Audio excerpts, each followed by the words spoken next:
Eleanor Whitmore, 72, widow, retired school librarian, the woman who taught half our town to read, lay blinking in a wooden box that smelled like varnish and damp cloth. I am Eleanor, the elderly woman people called Mrs. Whitmore, and right now my ears worked even when my body wouldn't.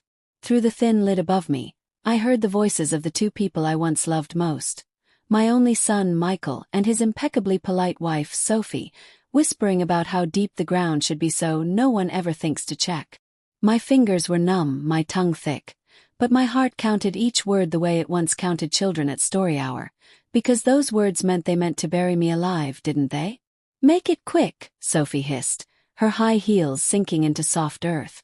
The sedative won't last forever. Could it be that my own son, whom I swaddled through fevers and nursed through nightmares, had drugged me and nailed me into a coffin so he could be rid of me and everything with my name on it? The hammer lifted. The world narrowed to the thin light line around the lid. And as the first nail bit wood, I memorized the sound so I would never forget it, if I lived long enough to remember anything at all. There was a slick shuffle above me, like a shovel dragged across grass, and Michael's breath came close to the seam over my face. "Don't worry, Mum," he murmured in a voice I didn't recognize. "You won't feel a thing. Tell me, listener, if your own blood said that to you, would your soul not thrash even if your limbs could not?"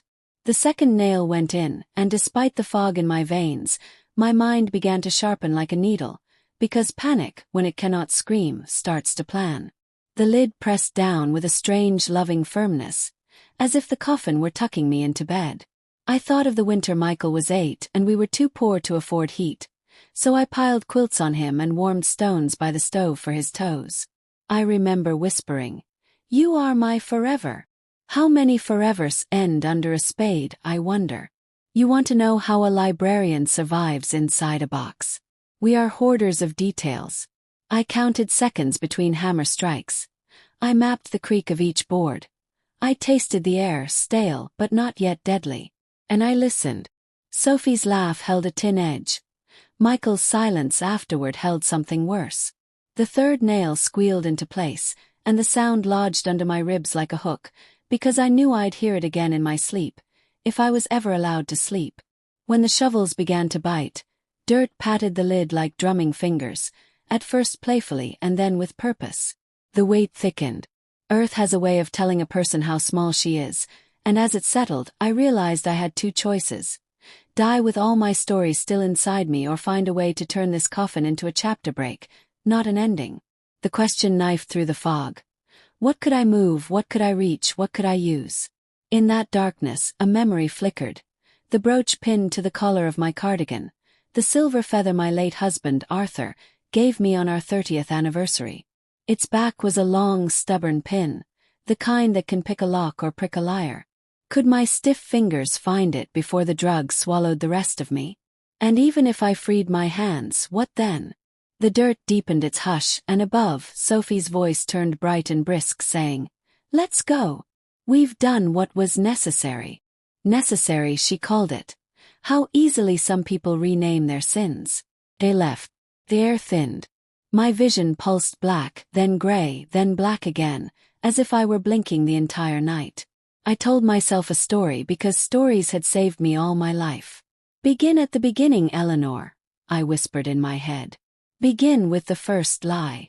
And so as the oxygen dwindled and the world pressed down, I rewound to where this truly started, because the truth would either keep me alive, or haunt them if it didn't. It began months earlier with a cup of tea. Michael had always been a gentle boy, which is why I missed the first warning. He came by my little house with biscuits and a worry about my forgetfulness, though I wasn't forgetting anything except, perhaps, the shape of the young man he used to be. He said he'd found a financial planner who could simplify my accounts. He said I ought to sign a few papers so he could handle errands. Sophie smiled and called me Mum, as if the word were a key she was trying out on a locked door. And in my kitchen, sun on the yellow tiles, I sipped the tea she poured, and noticed it tasted like a spoon had been dipped in something rubbery. Do you wonder why I kept drinking?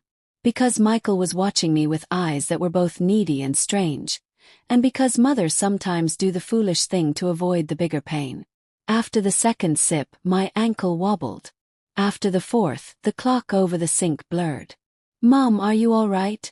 he asked, and in that question lay the first lie, because he knew exactly how I was. When I woke, there was no house, no clock, no kettle. Only the coffin where we started, the nails, the dirt, and the voices above. Which is why I swore to myself, there in the stale dark, that if I ever felt sunlight again, I would no longer be the mild woman people patted like a cat. I would be the woman who could teach a final, merciless lesson. That greed digs graves it cannot climb out of. Do you believe a 72-year-old can come back from a coffin? Do you believe a mother can rise when her child has put her under? I will tell you how I did it, but you must stay with me. Because in the next chapter, the rain comes, the ground shifts, and a single stubborn feather of silver finds wood where nails thought they had the last word. And isn't that a sweeter sentence than the end? If you want the next chapter right now, tap like, drop a comment with, "Keep going, Eleanor," and subscribe so you don't miss the next twist. Your support keeps the story breathing. The first blessing arrived disguised as weather. Hours or minutes. Time is a liar underground. After they left, a wind started up in the trees above. I couldn't hear the leaves, but I recognized the long, low moan of a storm pushing its shoulder against the world. Thunder is a kind of punctuation you cannot mistake even through wood. The ground trembled just a little. Have you ever prayed to the sky not for mercy, but for weight? I did. Rain makes soil heavy, and sometimes it makes it soft. I worked the brooch. My fingers, dumb as sticks at first, learned to remember.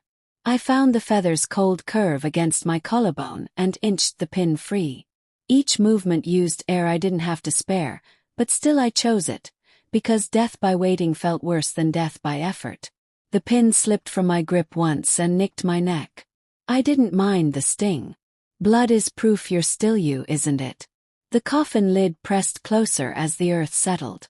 I slid the pin along the seam where lid met box, searching for a nail head. When I found one, a round stubborn circle, I set the tip and scratched, not to pry it out, I wasn't strong enough for that, but to make a tiny channel, a hairline mouth where water might creep. I know it sounds mad to invite rain into your coffin, but wood swells and warps when wet, and swollen wood loses its grip. Don't you see how a librarian would know that? 1,000 nights of repairing old picture books taught me what glue fears most. The first cold kiss of water came like a miracle and a taunt. A drop found my eyebrow. Another found my lip. The storm grew greedy, pressing down with sheets. Mud began to bathe the lid, and with it came a slow groan from the right hinge. Pushed. My palm slid. Pushed again. A splinter bit my thumb, which thrilled me because pain is the opposite of numbness, and I needed anything that said I was not disappearing. That's when a memory lit up like a match in a cave. Arthur, my late husband, once built toy chests for the children at the library. He told me, "Lids stick at the corners, Elle. You never pry a chest open in the middle. You give the corner a reason to quit." I wriggled sideways, angling the pin to the coffin's right corner. The wood complained. I wedged my shoulder and shoved as if I were shouldering through the door of my own past. Above me, something heavy shifted, and the coffin dropped an inch. Mud sucked the sides like greedy lips. Water seeped faster through my carved channel and ran down into my ear. The cold was a slap that woke whatever courage was cowering in my ribs. Pushed again. The lid moved. No more than a breath, but enough to let in a ribbon of new air that tasted like wet pennies and pine bark. Have you ever tasted hope? Tastes like air after you thought there would be none. I don't know how long I kept at it.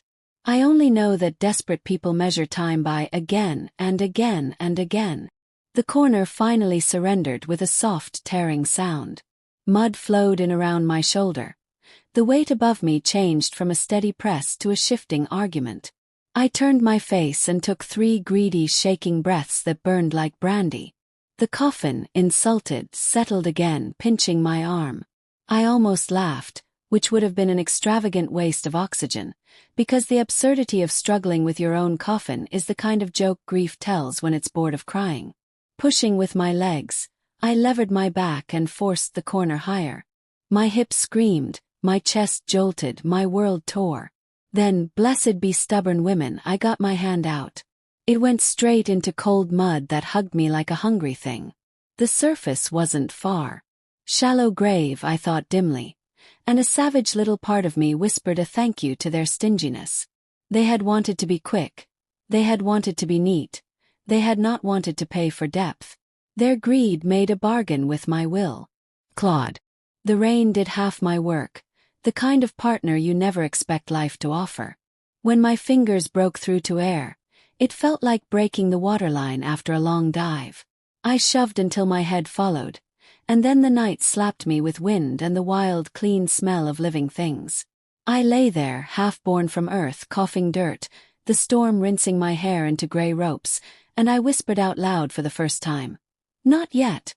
You do not bury me yet. Lightning stitched the sky. On the lane that edged the field, headlights ghosted by. I tried to raise an arm. I think I managed a twitch, and perhaps that is all a miracle needs, because the lights slowed, reversed, and a door slammed. Boots pounded mud. Holy, are you alive? A man shouted, his voice young and ragged with panic. I could not answer, but I flinched when hands, warm and human, hauled me the rest of the way from the ground like a stubborn root. His name, I learned later, was Daniel Cooper, a landscaper working late who got lost when the storm knocked out power. The boy wrapped me in his jacket and called an ambulance, swearing every third word. His fear a ridiculous comfort. Who did this to you? He kept asking. And I thought, I heard their names in the dark. I heard their plan. I will make the world hear it too. At the hospital, a detective with quiet eyes, Detective Claire Morrison, listened while my voice scraped out the story like a match on brick. She did not look away at the worst parts. She did not say, "Are you certain?" She said, "We'll keep you safe." But safety, when the betrayal is your own child, is only the shadow of justice. I told her I wanted the truth to knock on their door the way thunder knocks on a roof, merciless and electric. And so, we planned. A rumor in town about my death turned into an official notice. The funeral home, kind under the circumstances, lent a closed casket. Claire arranged a discreet camera in a flower wreath. The lawyer, Mr. Green, loyal as a lighthouse, scheduled a reading of my will for the following week, assuring Michael and Sophie that I had left everything to family, because sometimes you set a trap with the exact bait your enemies once put in your tea. Would they come? Would they speak freely when they believed the dead could not listen? Would they reveal the signatures they forged, the pills they crushed, the shovel they bought with my own credit card? I meant to let them hang themselves with their own words. And then, when they were choking on those words, I meant to walk into the room where the dead woman's name was being divided like a cake, and speak. Want to witness the return from the dead, at the will reading? Smash like, comment justice for Eleanor, and subscribe so the next chapter hits your feed the moment it drops. Grief makes people sloppy. Greed makes them proud. The combination is how fools write their own confessions. On the day of the will reading, rain had washed the town clean, as if the storm itself wanted a better stage. I waited with Detective Morrison in a small conference room behind Mr. Green's office, wearing a simple black dress and the silver feather brooch. Polished now, a tiny sword pinned at my throat. My heart clattered like a dropped tray, but my hands were steady. There is a certain calm that only comes after you have been under earth. In the main room, familiar voices arrived like bad actors late to a show. Michael's baritone practiced smoothness. Sophie's sweetness, a lacquer that hides rough wood. Such a tragedy, she told Mr. Green, the camera in the wreath recording how her mouth made sympathy while her eyes measured the room. We only hope her wishes are honored. Do you hear the weapon in that sentence? Mr. Green began, formal and careful. We are here to read the last will and testament of Eleanor Whitmore. He listed the charities I had named. He spoke of scholarships for readers who needed glasses. He spoke of a bequest to the library to buy hard-wearing picture books that don't give up under sticky hands. Sophie's smile thinned with each sentence that did not end with her name. Michael coughed. The camera blinked its red eye inside the lilies. Is that all? Sophie asked, voice sugar edges salt. Surely her family. "There is a letter," Mr. Green said as we had rehearsed, "but it's not to be opened until everyone is present to hear it." He looked toward the door behind him, the door that led to me, and if you think I didn't feel the whole weight of the moment gather in my bones, you underestimate old women who refuse to die on cue. Detective Morrison touched my sleeve. "Ready, Mrs. Whitmore," she whispered, and I felt Arthur in the air beside me and all the children I'd read to and every woman who ever climbed out of a grave someone else dug. I stood. My knee twinged. My spine straightened anyway. And I stepped into the room where my son sat waiting to collect my life like change at a counter. Michael saw me first. He went very white and then very red, which is the color a liar turns when the ghost he made walks in upright. Sophie's chair scraped back so hard it might have carved a scar into the floor. "How?" she started, but words refused to serve her for once. I did not speak right away. Let silence work. It's the oldest teacher I know. "Hello, Michael," I said finally, holding his gaze the way I once held him at the edge of a swimming pool, telling him it was safe to jump. "You didn't bury me deep enough." The room held its breath. Even the lilies seemed to tilt their white faces closer. And then Detective Morrison showed her badge, and Mr. Green pressed play, and the room filled with the tin sweet voice of Sophie in the graveyard saying, "Make it quick. Do you see now how words can be nails?" "I can explain," Michael stammered, reaching, as if grabbing air could pull his excuses together. "Mom, it wasn't, we were desperate." He stopped because the film showed his face, the way he leaned over the lid, the way he called me Mum as he promised I wouldn't feel a thing. He put a hand to his mouth. He gagged on the taste of his own syllables. Justice, however, is not only a performance. It is a process, and mine had just begun. Detective Morrison's team stepped in. There were rights to be read, handcuffs to be fitted, the delicate choreography of consequence. Sophie bolted for the door and found Officer Patel standing exactly where she needed not to. Michael turned back to me, and the boy I once weathered winters for surfaced for an instant. His eyes wild with something like terror and something like need. "Why didn't you just give me what I asked for?" he whispered, and perhaps that is the most honest question a thief ever asks. "Because it would have killed you a slower way," I said, and I meant every word. If you feed a person's hunger for getting without earning, you bury them under a different kind of dirt. I loved you enough to say no. He flinched as if love could bruise. "Maybe it can when you've forgotten what it feels like." The officers led them out. The lilies smelled suddenly like hospitals and rain. My legs shook, finally spending the trembling I had saved for later. Mr. Green poured water with hands that hadn't shaken in 30 years of law. Detective Morrison put the brooch pin in my palm and closed my fingers around it. "You kept your promise," she said, and for a moment I wanted nothing more than to go home and make tea strong enough to wash the taste of burial out of my mouth forever. But we were not finished. Bank accounts leave tracks. Pharmacies keep records. Garden supply stores have receipts for shovels and tarps and the rest of a certain dark shopping list. My return from the dead was dramatic, yes, but drama without follow-through is just noise. We would build the case nail by nail, the way the coffin had been built, only this time every nail would hold the truth in place. Still, even as the law began its work, a question like a thorn caught in my sleeve tugged at me. Where had I lost my son? When had the line between need and greed blurred for him? Was it the first time I did his homework because he cried? Was it the second job I took so he could have the branded shoes? Was it the quiet way I let him speak to me as if I were furniture once he married a woman who smiled like a blade? Regret is a museum you can wander forever if you're not careful. I will show you what I did next. How I did not settle for courtroom justice alone. How I taught the lesson money never teaches. That dignity is a currency you cannot launder and love is a debt you pay in actions, not ink. Because a mother can refuse to be a victim and still be a mother. And sometimes the hardest mercy is the one that says, you will face everything you did and learn why you can never do it again. But to understand the choice I made, you must come with me one step further. Back to the house where the kettle waited, back to the photos on the mantel, back to the locked drawer where I kept a letter I wrote to Michael the night his father died, a letter I never gave him because I thought I had time. Do you see how time behaves around people who take it for granted? For the next chapters, the courtroom fallout, the hidden letter, and the final life-changing lesson. Hit like, comment, finish the 10 chapters, and subscribe so the next chapters land straight in your queue.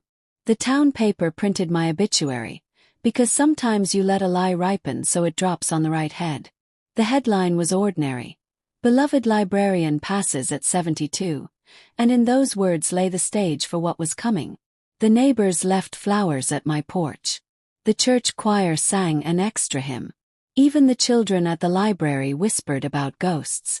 Do you see the power of letting the world believe you're gone? People speak more freely when they think you're not around to hear. Detective Morrison and I sat in the shadows of my own sitting room while the voices outside grieved me. She asked if I was sure, if I really wanted to witness what my son and his wife would say in my absence. Some wounds, she said softly, are deeper when you hear them twice. But silence had nearly buried me once. I would not let it do so again. I told her, if my son's greed killed me, then his words must resurrect me. She nodded, wrote it down, and promised the recorder would not miss a syllable. That night, Michael came back to the house. I watched from the upstairs, landing through the gap in the banister as he unlocked the back door with a key I never gave him. Sophie trailed behind in her perfume cloud, her laugh bouncing like glass marbles. It's all ours now, she said, her hand skimming my teacups, my books, my life. And Michael, who once sobbed because a toy soldier broke its arm, touched the frames on the mantel and said, "We'll sell the lot. She can't stop us now." Imagine hearing your son put a price on your breath. I almost spoke then. Almost let my voice roll down the stairs like thunder. But patience, I told myself, patience is the dead woman's weapon.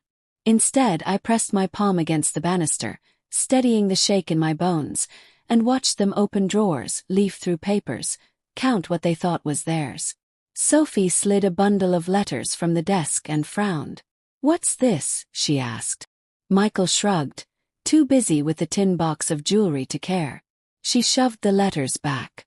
One of them I knew bore Arthur's handwriting, the one I had saved all these years, the one that carried the line, "Protect what we built, don't let them squander love." They didn't even bother to read it. The next morning, Morrison played the tape back for me. Sophie's voice. "We should have buried her deeper." Michael's reply. "We did enough. She's gone." Their words stacked like bricks in a cell they didn't know they were building for themselves. I closed my eyes, letting the truth soak in. It hurt, yes, but hurt like rain can soften the ground for what comes next. Do you think I could forgive them? A mother's heart wants to, even when common sense screams no. But forgiveness is not blind. Forgiveness is earned. And so I resolved. They would face the truth in public, in court, in the eyes of everyone they had fooled. Only then could I decide what piece of my heart, if any, was left to them. I began to prepare for the trial, though part of me dreaded it like a second Coffin. Mr. Green gathered bank statements, pharmacy receipts, and the forged papers I'd nearly signed. Morrison traced the purchase of sedatives to Sophie's name. Neighbors recalled seeing Michael's car near the graveyard. Piece by piece, the coffin I had escaped began to reform around them. Only this time it would close with a gavel's strike. One evening, while sorting through papers with Green, I found the will I had written years ago, the one leaving everything to Michael. My hands trembled as I held it. The ink was smudged from a time when my eyes watered after Arthur's funeral. I had meant it then, every line. I had trusted my son to honor my memory, not to sell it by the pound. I tore it down the middle, then again and again until the words were scraps. Green watched silently, then said, "That's the strongest signature you'll ever write." I believed him. The night before the first court hearing, I sat by the window, listening to the town's quiet. I wondered if Michael dreamt of me. Did he picture my face under the dirt, or did he sleep soundly, convinced he'd won? I whispered into the glass, "I'm still your mother." The reflection that stared back at me was not the meek widow I'd been. It was someone harder, forged by soil and betrayal. It was someone ready to stand in the light. The day came. The courtroom smelled of varnish and nerves. Michael avoided my gaze when they brought him in. Sophie clung to her handbag like it could buy her freedom. I walked to the witness stand, cane tapping softly, brooch gleaming at my throat. Every step echoed: proof, defiance, survival. I raised my hand, swore to tell the truth, and when I opened my mouth, the room leaned forward. I heard everything, I began. Every word my son and his wife said while they nailed me into the coffin. Murmurs rippled like a tide through the benches. Michael flinched. Sophie paled. I told them about the tea, the nails, the dirt, the rain, the brooch pin. I told them about the voices above, and how those voices betrayed every lullaby I ever sang. Each sentence stacked heavier than the last, and I saw the jurors shift, saw their eyes harden. Truth, when spoken raw, does not beg, commands. When the defense lawyer objected, Morrison pressed play on the tape. Sophie's voice filled the courtroom again, hissing, "The sedative won't last forever." Michael's voice followed. "You won't feel a thing, Mum." Gasps rose. The judge's gavel rapped for order, but order had already chosen its side. The trial had only begun, but the tide was turning. And as I stepped down from the stand, passing Michael's slumped figure, I thought of the question he once asked me in that will reading. Why didn't you just give me what I asked for? Perhaps, in the chapters to come, I would answer him fully. Not in whispers, not in tears, but in the life I would build from the ruin he left me. Because survival is not the end of the story. It is the prologue to justice. And justice, real, unflinching, undeniable, was still walking toward him, one deliberate step at a time. Do you want to see how justice unfolds in the courtroom? And the final lesson Eleanor delivers to her son? Smash the like button, comment "Justice isn't done yet," and subscribe so the next chapter arrives straight to you.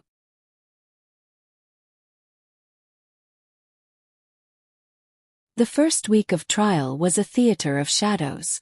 Lawyers in black suits shuffled papers like magicians preparing their tricks. Reporters crowded the hallway, their pens sharp as knives. And me. I was the unexpected character, the dead woman seated in the front row, cane across my knees, silver feather brooch glinting like a small dagger. Each time the gavel struck, I felt it in my bones, as if the wood remembered the coffin before it remembered the bench. Michael sat at the defense table, his shoulders curved inward, a boy caught cheating but too proud to admit it. Sophie was different, back straight, chin high, eyes sweeping the room like she was still the mistress of something. She whispered constantly to her lawyer, fingers tapping her handbag in frantic rhythms. But when the recordings played again, when her own voice hissed through the speakers, "Make it quick," I saw her composure crack like glass under pressure. The prosecutor, a woman named Elaine Rogers, was methodical. She laid out the pharmacy receipts that proved Sophie had purchased sedatives under a false name. She displayed the shovel and tarp bought on my credit card. She called Daniel Cooper, the landscaper who had pulled me from the mud, and the jury leaned forward as his voice shook describing my mud-caked hands clawing out of the earth. "I thought she was a ghost," he admitted, his face pale. "But she grabbed me like life itself, and I knew the devil hadn't won that night." His words painted me not as a victim, but as a miracle, and miracles are hard to argue against. Still the defense tried. Michael's lawyer spoke of stress, of a son overwhelmed by his mother's decline, of medications gone wrong. He painted Sophie as a loyal wife trying to help her husband manage an impossible situation. Lies, twisted with just enough polish to sound almost believable. Almost. But every time I looked at Michael, I saw the 8-year-old boy who once pressed his fevered forehead against my palm and begged me not to let him die. How does a mother reconcile that boy with the man who hammered her coffin shut? The answer haunted me each night as I lay awake, listening to the echo of nails. On the third day, it was my turn to face cross-examination. The defense lawyer, slick-haired and smooth-tongued, circled me like a vulture. "Mrs. Whitmore," he said, leaning too close, "isn't it true that at your age memory can play tricks? Isn't it possible you dreamt some of this while under the influence of sedatives?" The courtroom tilted. For a moment, I saw the coffin lid above me again, heard the scrape of the shovel. My pulse thudded. But then I lifted my chin, steady as the spine of a well-read book. "Sir," I said, my voice quiet but sharp enough to cut, "I may forget where I put my glasses. I may forget the name of a neighbor's dog. But no mother forgets the sound of her only child's voice, especially when it says, 'Don't worry, Mum, you won't feel a thing.'" Silence fell. Even the judge's pen paused. The lawyer retreated, muttering something about emotional testimony. The jury's eyes stayed locked on me. In that silence, I felt my strength swell, not from anger but from truth. Truth, once spoken, does not weaken. It multiplies. Afterward, in the hallway, reporters shoved microphones toward me, their questions like hail. "Mrs. Whitmore, how does it feel to testify against your son? Do you think justice will be served? Do you still love him?" That last one cut deepest. I wanted to say no, to erase the bond like chalk from a slate. But love is not chalk. It is ink. It stains even when you wish it gone. I answered softly. I loved him enough to give him life. Now I love him enough to let justice take it. Back home, the house felt emptier than it had during the funeral charade. I walked room to room, touching Arthur's photograph, the old clock, the stacks of books children once borrowed. Each object whispered that life continued, even when people tried to bury it. Yet shadows followed me. At night, I dreamed of earth pressing down, of Michael's voice just above my ear. I would wake gasping, clawing at sheets as if they were soil. Survival, I learned, is not the same as peace. On the 5th day of trial, Sophie broke. It began with her hands trembling on the stand. Rogers pressed her, line by line, receipt by receipt. "You bought the sedatives, didn't you? You signed the forged bank forms, didn't you?" First Sophie dodged, lips tight. Then Rogers played the final clip. Sophie laughing in the graveyard, telling Michael, "It's all ours now." Her shoulders collapsed. Tears streaked her mascara. "It wasn't supposed to go that far," she sobbed. "It was his idea. Michael said it was the only way." The courtroom erupted. Michael's head snapped toward her, eyes wide, betrayal painted across his face. For a second, he looked at me, as if expecting me to shield him like I once did from schoolyard bullies. But I stayed still. I was no shield now. I was the storm. The judge called for order, gavel striking like thunder. Sophie's confession had cracked the defense wide open. Michael shouted, "You liar!" But his voice was hoarse, stripped of power. The jury saw not a desperate son, but a man willing to bury his mother alive for money. They saw not a wife misled, but a couple bound by greed until the rope burned one of them enough to let go. That night, I sat with Detective Morrison. She poured tea, her hands steady. "Tomorrow will be the turning point," she said. "They'll move toward sentencing soon. Are you ready for that?" I stared into the steam curling above the cup. Ready. I wasn't sure a mother is ever ready to see her child condemned. But I was ready for truth, ready for the town to know that betrayal does not silence the betrayed. I was ready to show that love, when twisted, can be forged back into steel. The next morning I dressed carefully. Black dress, polished shoes, silver brooch gleaming. As I pinned it to my collar I whispered, "Arthur, stand with me." And when I walked into that courtroom, every eye turned. Reporters scribbled. Jurors straightened. And Michael, my only son, looked at me with eyes that once begged for bedtime stories but now burned with resentment. The judge entered. The gavel fell. The words rang out, "The people versus Michael Whitmore and Sophie Whitmore," proceeding toward sentencing. The final act was beginning. What none of them knew, not Michael, not Sophie, not even Morrison, was that I carried a letter in my handbag. The letter Arthur wrote the night before he died. The letter I had never shown anyone, not even Michael. A letter that might change the course of what came next. But would I use it?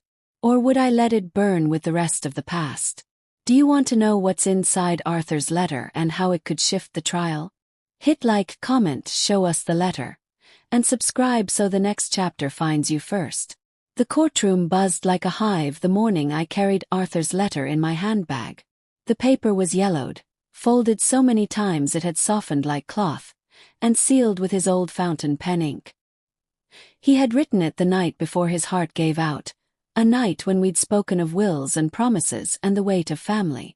I had hidden it away because grief felt too raw to read it back then. Now, standing on the brink of my son's sentencing, I wondered if Arthur's words might yet hold the key to justice, or perhaps mercy.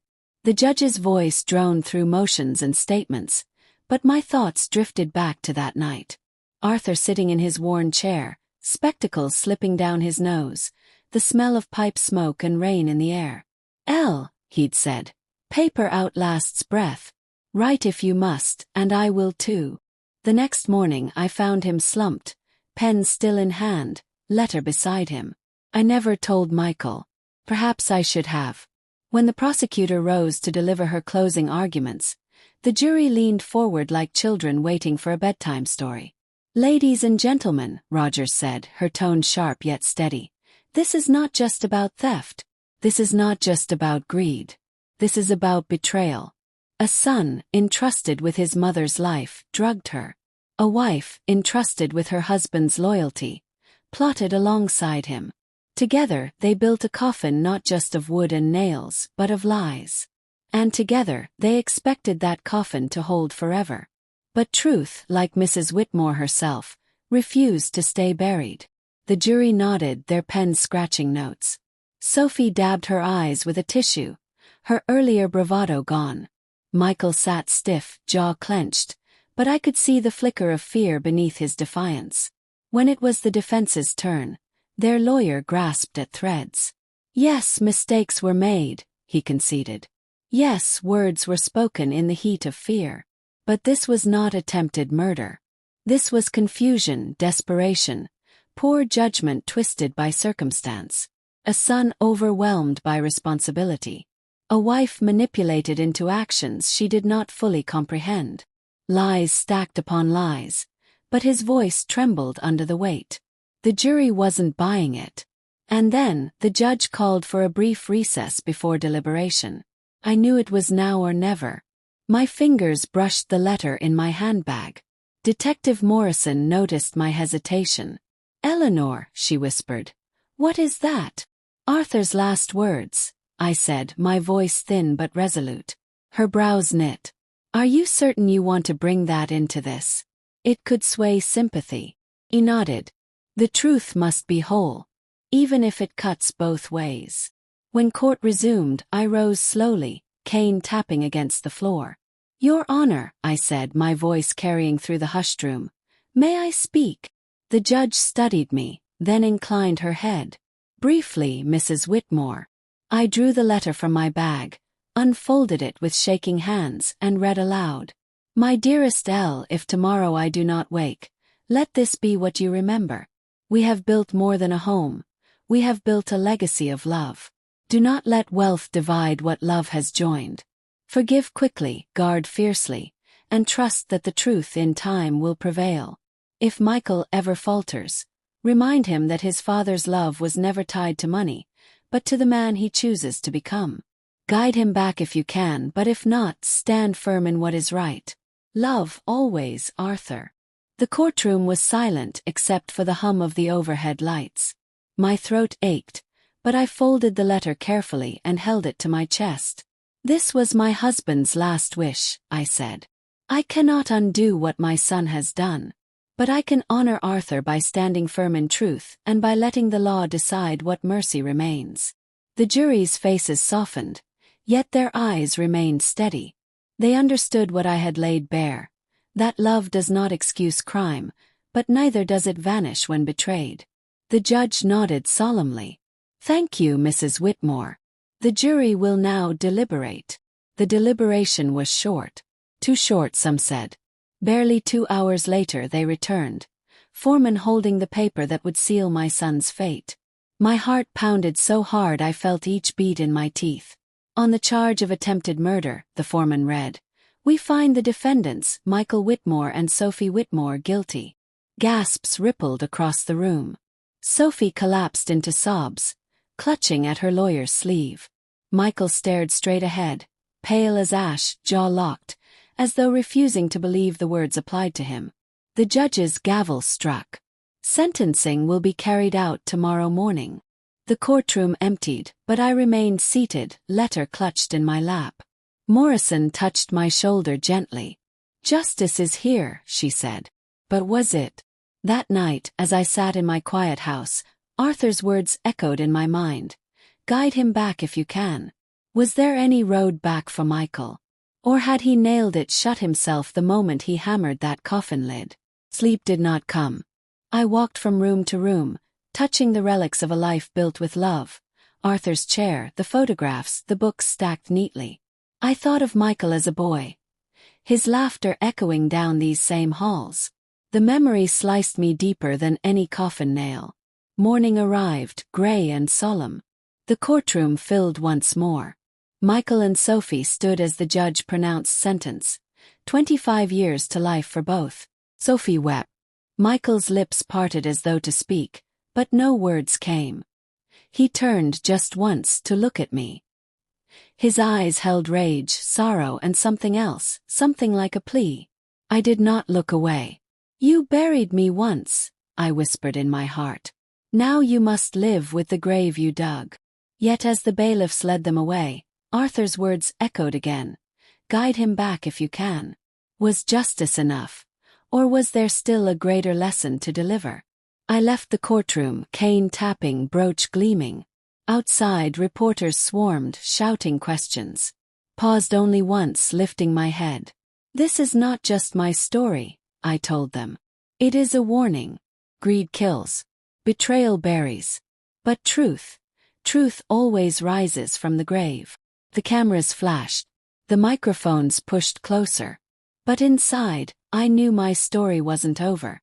Because tomorrow, when the cell doors closed, my son would have only silence and regret for company. And perhaps, just perhaps, I still had one more lesson to teach him. Do you want to see what Eleanor does after sentencing? And how she delivers her final lesson to Michael from behind prison walls? Smash like, comment, teach him Eleanor. And subscribe so the next chapter finds you first. The morning after sentencing, I awoke to a house that felt more like a museum than a home. The silence was heavy, pressing on me the way the coffin lid once had, reminding me of what had been taken, of what had almost ended me. I boiled water for tea, but the clink of the spoon against the cup echoed too loudly, as though mocking me for still existing while my only son sat in a cell. Arthur's letter lay open on the table, the words blurring as tears pricked my eyes. "Guide him back if you can." Over and over, those words echoed. My heart wrestled with itself. Half of me wanted to let Michael rot behind bars, to feel every ounce of dirt pressing down on him the way I had felt. But the other half, the mother half, ached to see him one more time, to look into his eyes and know if there was even a spark of the boy I raised left inside. So I made a decision. I called Detective Morrison. "I want to see him," I said. She hesitated. "Eleanor, you don't owe him anything." "I know," I replied. "But I owe myself the truth. And Arthur." 2 days later, I sat in the sterile visiting room of the county prison. The walls were painted a dull beige, the smell of disinfectant stung my nose, and the buzz of fluorescent lights overhead grated like insects in summer. My cane leaned against the table, and the silver feather brooch shone defiantly against my black blouse. I would not face my son as a broken woman. The door buzzed, and then Michael shuffled in, shackled at the wrists. His hair was disheveled, his face unshaven. His shoulders slumped in a way I had never seen. For a brief moment, I saw my little boy again, the child who once clutched his toy soldier and cried when its arm snapped off. But then he looked up at me, and the hardness in his eyes replaced the memory.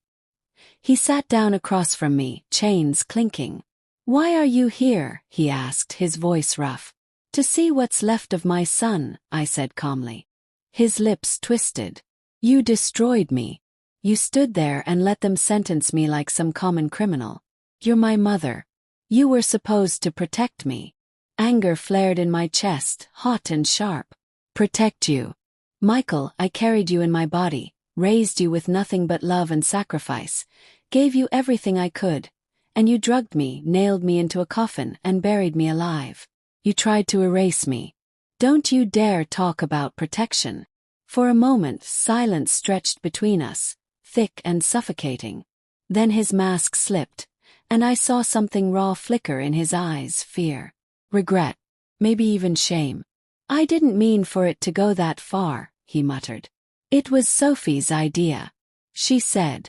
I slammed my hand against the table, the sound echoing through the room. Do not blame her. You held the hammer. You drove the nails. You said the words I will hear in my nightmares until I die. Don't worry, Mum, you won't feel a thing. That was you, Michael. My son. He flinched as though I had struck him. His chains rattled as he clenched his fists. I wanted a way out. I thought if I had the money, everything would be different. Better. Money. My voice cracked with both fury and sorrow. You buried your own mother for money. Do you realize how small that makes your soul? You traded your humanity for coins that won't warm your bed in this place. Was it worth it? His shoulders sagged.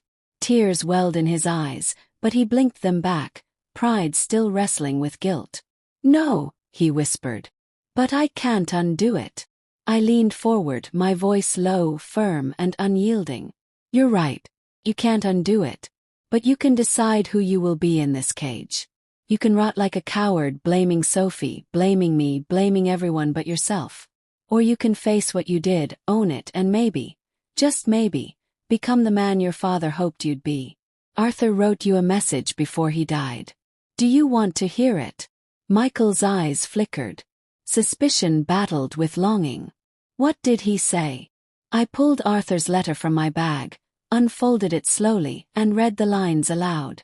If Michael ever falters, remind him that his father's love was never tied to money, but to the man he chooses to become. Guide him back if you can. Michael's face crumpled. His tears fell freely now, dripping onto the table. He covered his face with his chained hands and sobbed, a sound I hadn't heard since he was a boy. My heart twisted painfully. I wanted to reach across the table, to cradle his head the way I once did when monsters under the bed scared him. But the monsters weren't under the bed anymore. They lived inside him. I failed him, he choked. I failed you. I failed myself. For the first time since this nightmare began, I saw not the monster who buried me, but the broken man beneath. Still I did not soften. You failed, yes. But failure isn't the end unless you let it be. You have 25 years to decide who you'll be when you step out of here. If you ever do. Let the bars teach you what money couldn't. Let regret turn into something better than rot. He lifted his eyes to mine, red and swollen. Do you still love me? The question sliced me open. Part of me wanted to scream no, to tell him that love had died in the dirt. But another part, the mother part, the part Arthur had reminded me of, still clung stubbornly to him. Tears filled my eyes as I whispered, I will always love you, Michael. But love does not excuse. Love demands better. A guard tapped the glass. Time was up. Michael stood, chains rattling. He looked at me one last time before being led away. And in that look, I saw the faintest ember of the boy he once was. Whether it would burn into something brighter or snuff itself out, I could not know. As I left the prison, cane tapping against the floor, I felt lighter. Not healed, no. Some wounds never heal. But I had done what Arthur asked. I had guided Michael as far as I could. The rest was in his hands. That night I returned home, sat in Arthur's old chair, and whispered to the empty room. I kept my promise, love. And for the first time since the coffin, I slept without dreaming of nails. But this was not the end. Tomorrow, Sophie's family would come knocking, demanding answers, hurling blame. And in their eyes I would see another test. How to forgive when forgiveness seems impossible. Do you want to see how Eleanor faces Sophie's family and what lessons she teaches them about betrayal, greed, and redemption? Hit like, comment, keep teaching Eleanor. And subscribe so the next chapter reaches you first. 2 days after my visit with Michael, a sharp knock rattled my front door. It wasn't the polite rap of a neighbor checking in, or the gentle tap of a delivery man. This knock was hard, angry, each strike like an accusation. I rose slowly from Arthur's chair, cane in one hand, my heart steady but wary.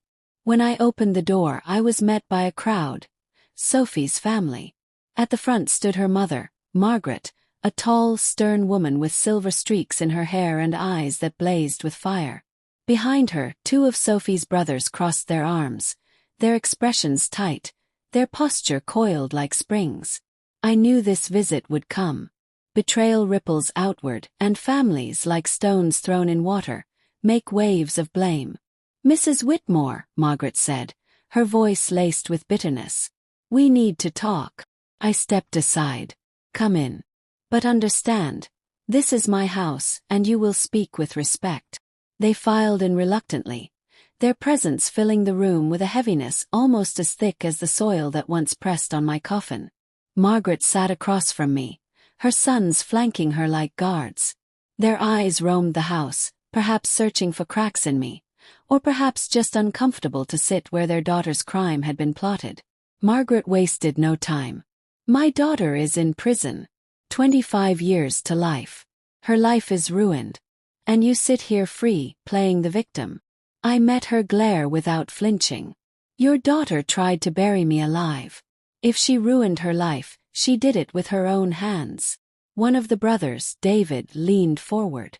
"She wouldn't have done it without Michael. He manipulated her, dragged her into this madness. Sophie loved him. She trusted him. He led her down this path." I shook my head. "No. Do not dress greed in the clothes of love. Sophie made her choices. I heard her voice that night, her laugh above my coffin, her words. It's all ours now. That was not love. That was hunger. Margaret's lips tightened. And what about you, Eleanor? What did you do to drive your own son to such desperation? Children don't just turn against their mothers for nothing. Her words were sharp, cruel, but they pierced because they echoed a question I had asked myself 100 times. Had I given Michael too much? Too little? Had I failed him somehow? I took a deep breath, steadying myself. You're right, I said softly. Children don't turn overnight. But neither do they learn betrayal alone. Sophie fanned the flames in him. She whispered promises, fueled greed, and together they dug a grave. I will not carry her guilt for her. The other brother, James, slammed his fist against his knee. She's our sister. You can't expect us to just accept this. You've destroyed our family's name. My cane tapped sharply against the floor as I stood. No, I said, my voice rising. She destroyed it herself. And Michael destroyed mine. Do not come into my house and ask me to take blame for sins I did not commit. I lived through a coffin, through dirt pressing into my lungs, through betrayal so deep it nearly ended me. I will not let you bury me again with your accusations. The room fell silent. My words hung heavy, unshakable.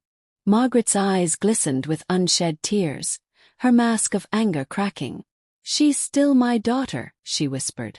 And Michael is still my son, I replied, my tone softening. Do you think my nights are peaceful? Do you think I don't wake to the sound of nails? But love does not excuse what they did.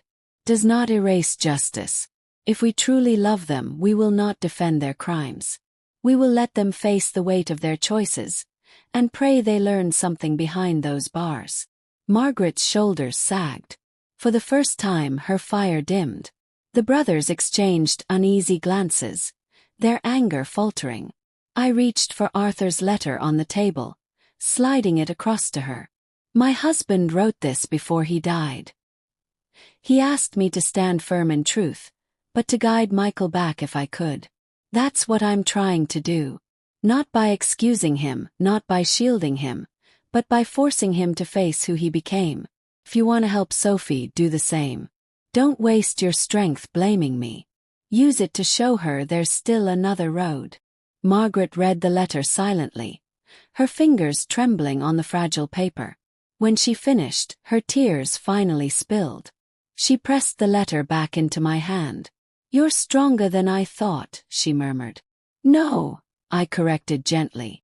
I'm just a mother who refused to die quietly. They left soon after. Their anger softened into something closer to grief. As the door closed behind them, I sank back into Arthur's chair, exhaustion washing over me. Yet I felt lighter.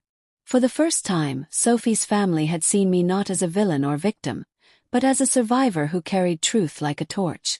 That night, as the rain pattered softly against the windows, I realized something. The story was no longer just mine.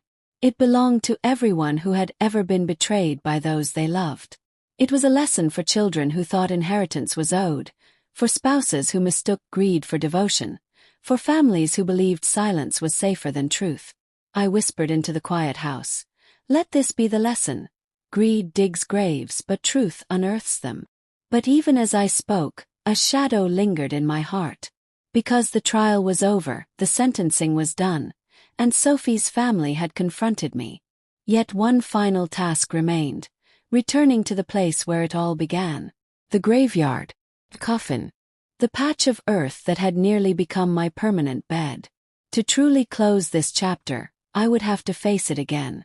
Do you want to walk with Eleanor back to the graveyard, where she confronts the past and delivers her final lesson to the world?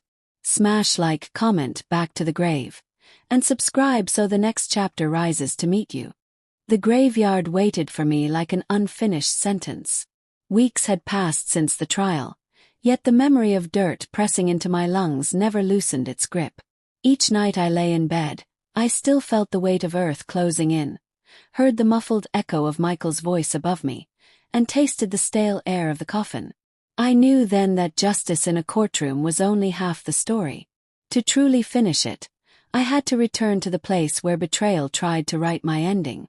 So one cold morning I dressed in black, pinned Arthur's silver feather brooch to my blouse, and took my cane in hand. The air was crisp, biting at my cheeks, but the sky was a pale blue, almost innocent. I called Detective Morrison, and though she worried, she agreed to drive me. Closure, I told her. I need to stand where it happened, or I'll never breathe freely again. We drove in silence until the wrought iron gates of the cemetery loomed ahead. The sight of them made my stomach clench. Beyond those gates lay the patch of disturbed earth, the shallow grave where Michael and Sophie thought they had hidden me forever. The car slowed, tires crunching gravel, and I pressed my palm against Arthur's brooch, whispering, "Walk with me." Morrison parked. "Are you certain?" she asked. He nodded. "I was buried there once. I won't let it bury me twice." The cane tapped against stone as I walked between rows of headstones, each one a life reduced to a name and 2 dates. Birds flitted through the trees, their songs sharp against the hush. When we reached the place, I froze. The earth was still scarred, a darker patch of soil where the rain had washed it uneven. The grass had not yet grown back, and the ground sagged slightly, as though remembering what it had held. I stood at the edge of that patch, my breath catching. My knees trembled, not from age but from memory. I closed my eyes, and in an instant I was back inside, the coffin pressing against my shoulders, nails screaming into wood, Sophie's laughter, Michael's betrayal. My chest tightened. The air seemed to thin. For a moment I swayed, nearly toppling into the earth again. But then I heard Morrison's voice, firm and grounding. "You're here, Eleanor. You're standing on top, not beneath. Remember that." I opened my eyes and forced myself to plant both feet firmly on the ground. "Yes," I whispered. "On top." I lowered myself slowly onto the grass, my cane laid beside me. My hand reached out to touch the soil, cold and damp against my palm. And then the words spilled from me. Not rehearsed, not careful, but raw, as if the earth itself demanded honesty. "You tried to hold me here, Michael. You and Sophie thought dirt could silence me. But listen now. I am alive. Am speaking. And every word I speak is heavier than the earth you shoveled onto me. You thought greed was stronger than love. You thought betrayal could outlast truth. But look at me, I rose. And I will keep rising until my last breath truly leaves me." The wind stirred, carrying my words away among the headstones. I tilted my face toward the sky, letting the pale light wash over me. Tears slid down my cheeks, but they were not tears of weakness. They were a cleansing. As I sat there, I felt Arthur's presence beside me, as if his hand rested over mine the way it used to when we sat on the porch after long days. "You kept your promise," I whispered to him. "You told me to stand firm in truth, and I did. You told me to guide Michael back, and I tried. I don't know if he will ever change, but I left the ember in his hands. The rest is his choice." Morrison knelt quietly nearby, giving me space but anchoring me with her presence. "You've done more than most would," she said softly. "I didn't survive just to breathe," I replied. "I survived to teach, to warn, to remind people that love is sacred, and greed is poison. This place nearly ended me, but now it will be my lesson to the world." I pulled a small notebook from my bag, the kind I used to carry at the library for jotting down quotes and thoughts. With shaky hands I began to write. "Here lies not a grave but a warning. Greed buries. Truth rises." When I finished, I tore the page out and pressed it into the soil. A symbolic marker. A declaration that I had not been conquered. Then I stood, slowly, painfully, but with a strength I didn't know I still had. I placed my cane firmly against the ground, lifted my chin and said aloud, "This story ends where it began. But the lesson lives on." As Morrison and I walked back toward the car, she glanced at me. "Do you feel lighter now?" I thought for a moment, then nodded. "Yes, not healed but lighter. I came here burdened with fear. I'm leaving with purpose." We drove away, the graveyard shrinking in the rearview mirror. Yet in my heart, I knew one chapter remained. Because a story doesn't truly end until the lesson is spoken out loud to those who need it most. The town, the families, the children who would inherit not my wealth, but my words. I would gather them, stand before them, and tell the truth. My story wasn't just survival. It was a warning etched in flesh and memory. And in that warning lay the final chapter of my life's work.